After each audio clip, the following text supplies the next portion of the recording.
Today, we come to the fifth and final in our five-part series of music, art, and worship at the Little Home Church for our Lenten series. Today, we look at what I'm going to term the modern period. Music, art, and worship from 1900 to the present day. So we've got a lot to do. I'd like to start by just thinking back for just a second about how music migrated around the globe. When we were in the Middle Ages and Renaissance, we were largely in Italy and France, the domination of the church there. And Italy, Rome was really the music center and epic place where music happened. From there, when we went to the Baroque period, we noticed things transitioned into Germany, into some of the major cities there, Leipzig and Bonn. And then for the classical period, Beethoven, Haydn, Mozart took us into Vienna. From Vienna, really when we go to the Romantic period for Chopin and so many other composers, we find that they wind up locating in Paris. And as we come to the modern period, we're really global, but there really was a time where music education, and I would even say that today, largely, we think of epic centers like New York City or in California, Hollywood. They became big musical energy centers for us. So we start here in the 20th century. We've been through 2 world wars, global depression, dictators, and the beginning of the century is really pretty tough. But then we start to see some positive changes. The beginnings of equal rights, particularly for women, African Americans, and others. Then 1903, a big change, the Wright brothers. And then recordings come into play. We have what we know as phonograph records, movies, the radio, and now computers, cell phones, and the internet. So let's take a look, if we could, for just a minute, at what is a very long timeline from Roger came in, because we're covering or trying to cover such a vast time period here. Starting with the music. We find in 1894, so actually prior to 1900, Debussy's Prelude to the Afternoon of a Faun, Webern's 5 Pieces for Orchestra, Schoenberg's Pierre Lunaire, Stravinsky's The Rite of Spring, Berg's Wozzeck, Gershwin's Rhapsody in Blue, Bessie Smith, Lost Your Head Blues, Armstrong's Hotter Than That, Stravinsky's Symphony of Psalms, Still, the Afro-American Symphony, Ellington's Sea Jam Blues, Bartók's Concerto for Orchestra, and Copland's Appalachian Spring. Then let's stay in the 1900 to 1945, the beginning of the century, and let's move to arts and letters. Picasso, the Damsels of Avignon, Kirchner's Street in Berlin, Kandinsky, Panels for Edward Campbell, Kafka, The Metamorphosis, Eliot, The Wasteland, Joyce, Ulysses, Faulkner, The Sound and the Fury, Picasso's Girl Before a Mirror, Lawrence, The Migration Series, Camus, The Stranger. And then historical and cultural events. Right at 1900, Freud publishes The Interpretation of Dreams. Einstein, A Special Theory of Relativity. The First World War. Russian Revolution begins. 1929, the Great Depression begins. Stalin is the dictator of the Soviet Union. Franklin D. Roosevelt is inaugurated in 1933. Hitler is appointed Chancellor of Germany in 1933. The Second World War. An atomic bomb destroys Hiroshima in 1945. Now looking at that second part of the century and beyond. Benjamin Britten publishes The Young Person's Guide to the Orchestra. John Cage, Sonatas and Interludes. Schoenberg's A Survivor from Warsaw, Parker's Bloom-Dido, Babbitt's Semi-Simple Variations, Leonard Bernstein's West Side Story, Verset, Poems Electroniques, Penderecki's Threnody to the Victims of Hiroshima, Carter's Double Concerto, The Beatles, Sgt. Pepper's Lonely Hearts Club, Piazzolla, Fugata, Crumb, Ancient Voices of Children, Philip Glass's Einstein on the Beach, Zweiglik's Concerto Grosso, Adams' Short Ride in a Fast Machine, Walker's Lilacs, Reich's You Are Variations, and Adams' Dr. Atomic. And then under Arts and Letters, Sartre's Existentialism and Humanism, Mailer's The Naked and the Dead, Pollock's One, Salinger, Catcher in the Rye, Baldwin, Notes of a Native Son, Riley, Hesitate, Warhol's Campbell's Soup Cans, Frankenthaler's Flood, Solzhenitsyn's The Gulag Archipelago, Morrison, Beloved, Hockney, Thrusting Rocks, Larson, The Musical Rent, Kiefer's The Sky Palace, Parks, Top Dog, Underdog. The Walt Disney Gary Hall is built in Los Angeles. And J.K. Rowling comes on the scene with Harry Potter. Then looking at historical and cultural events, we have the Korean War. Crick and Watson discover the structures of DNA. The Vietnam War. Fidel Castro becomes premier of Cuba. President Kennedy's assassination. American astronauts land on the moon. President Nixon resigns. Ronald Reagan inaugurated. George Bush inaugurated. The reunification of Germany in 1990. The dissolution of the Soviet Union. Bill Clinton inaugurated. Mandela elected president of South Africa. George W. Bush inaugurated. The terrorist attacks of September 11th in 2001. The war in Iraq begins in 2003. George W. Bush re-elected, and Hurricane Katrina in New Orleans in 2005. So we have lots and lots of change happening very, very rapidly within this time period. Shock could be considered a goal of the early modern artist.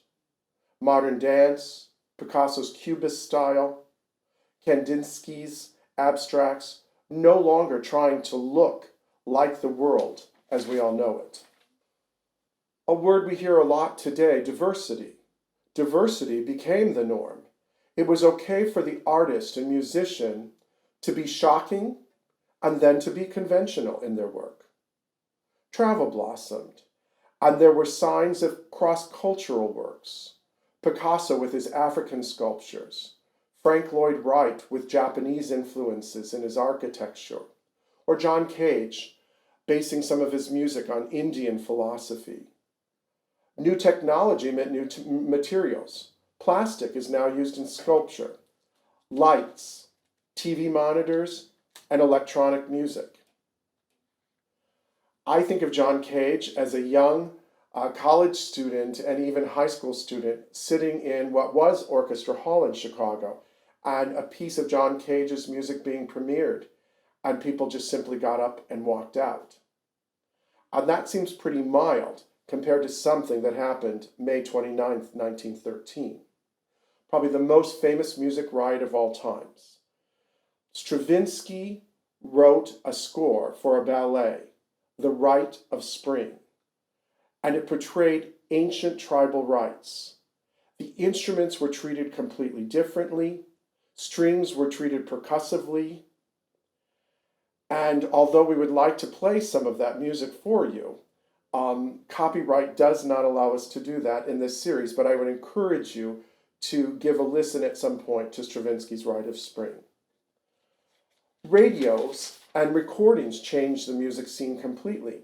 And although you might think that takes away from the concert hall, actually more people got to listen and they were curious about music, and it actually increased audiences for many years to come. So the 20th or modern period has many, many, many different sections to it. So we're going to start with a piece that I'm going to play for you from the Impressionist period by Claude Debussy.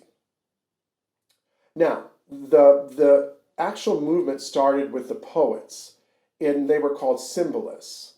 Of course, famous artists Monet and Manet. The piece I'm going to play for you is called Arabesque. An arabesque can be an ancient French dance, but an arabesque is also the little design that you might see repeated in a painting or oftentimes in those very highly decorated picture frames. And so you're going to hear, particularly in my right hand, something a little arabesque. Do do do do do do do do do do do do do do do do do. And that arabesque just travels all through the piece. So please enjoy the music of Claude Debussy, his first arabesque.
Another form that came very popular, particularly in the second half of the modern period in the 20th century, was neoclassicism. Again, going back to the classical period.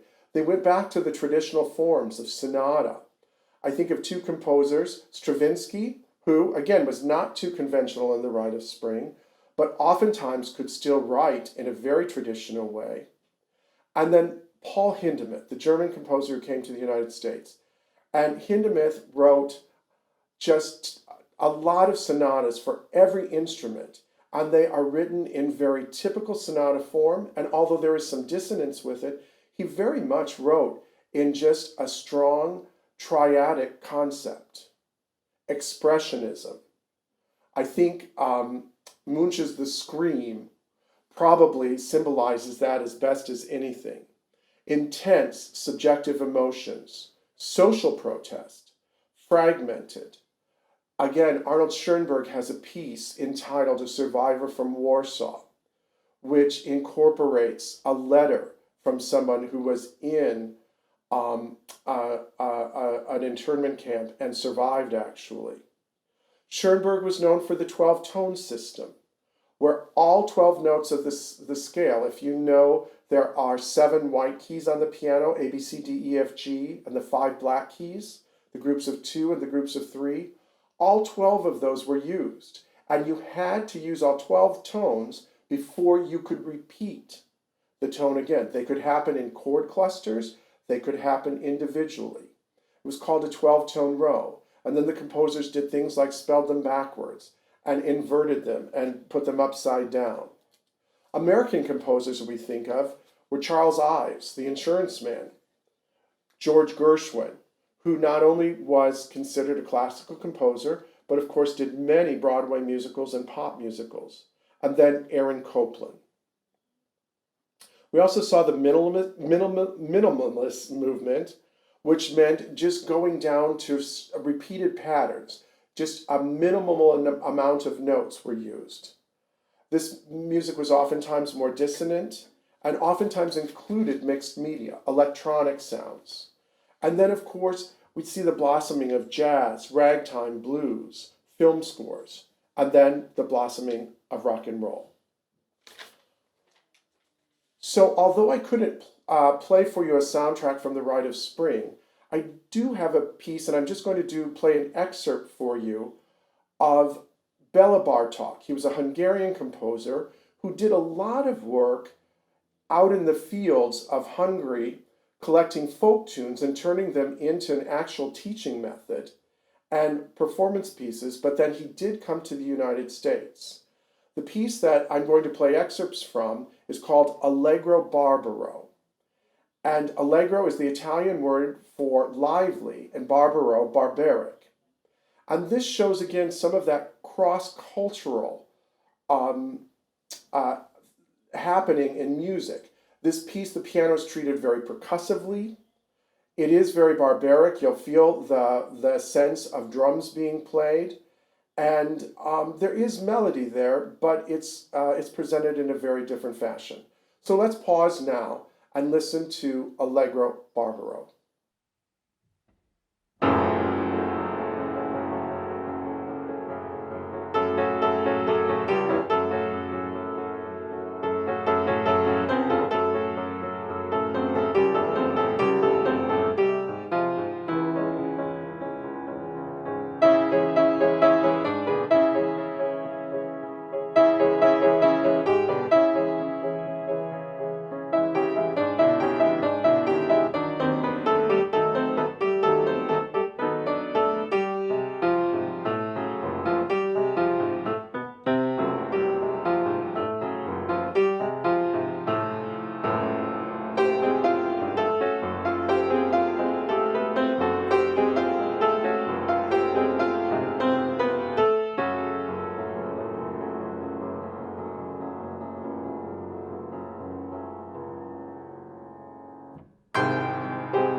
So, being that this is part of our Lenten series, there are two pieces that I'd like us to listen to now with some artwork from the modern period. And there are two movements of Gabriel Fauré, the French composer's Requiem, again, the Mass for the Dead. We've seen that form come up several times during our studies. And because it is Lent, I think it's a very appropriate piece to listen to this week. So we're going to listen to two movements and view some artwork of Gabriel Fauré's the Requiem.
Now, very briefly regarding the church in the United States during this period. Statistics show that there was a huge resurgence in church going and church building after the two world wars. It was very common to see churches spring up in towns and communities, and again, to actually have quite a presence within the landscape and the structure of the villages and the towns and the cities. And even though it seems today that from a population standpoint, we don't have as many churchgoers, if you look at the percentages of the amount of people today who are on the earth and the amount of people who are actually attending church in some fashion, we find that we still do have a fair amount of churchgoers going in the United States. What has happened is we have continued that progress, which we spent so much time in Lent 4 series, of all the various religious movements that opened up.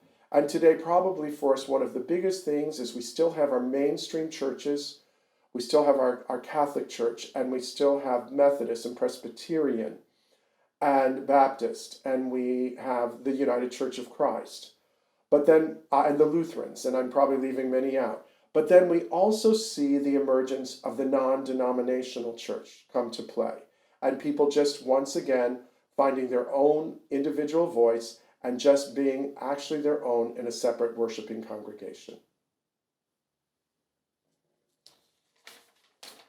The last thing that I would like to do is to just close with a modern prayer from Ted Loder, who writes just beautiful prose, poetry, prayers. And so I'd like to finish this series today with a prayer by Ted Loder. God of history and of our hearts, so much has happened to us during these whirlwind days. We've known death and birth. We've been brave and scared. We've hurt, we've helped, we've been honest, and we've lied. We've destroyed, we've created. We've been with people, we've been lonely, we've been loyal, we've betrayed. We've decided, we've waffled, we've laughed, and we've cried. You know our frail hearts and our frayed history. But now another day begins.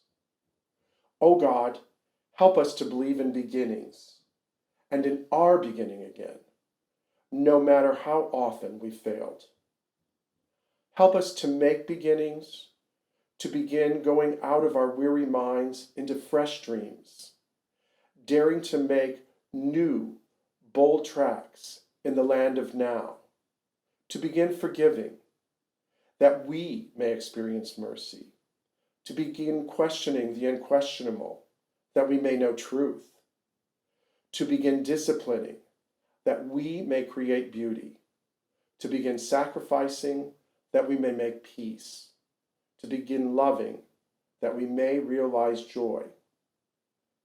Help us to be a beginning to others, to be a singer to the songless, a storyteller to the aimless, a befriender of the friendless, to become a beginning of hope for the despairing, of assurance for the doubting, of reconciliation for the divided, to become a beginning of freedom for the oppressed, of comfort for the sorrowing, of friendship for the forgotten, to become a beginning of beauty for the forlorn, of sweetness for the soured, of gentleness for the angry, of wholeness for the broken, of peace for the frightened and violent of the earth.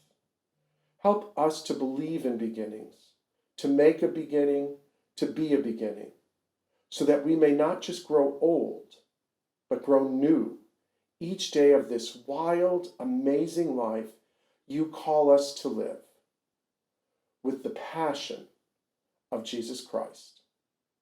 Amen.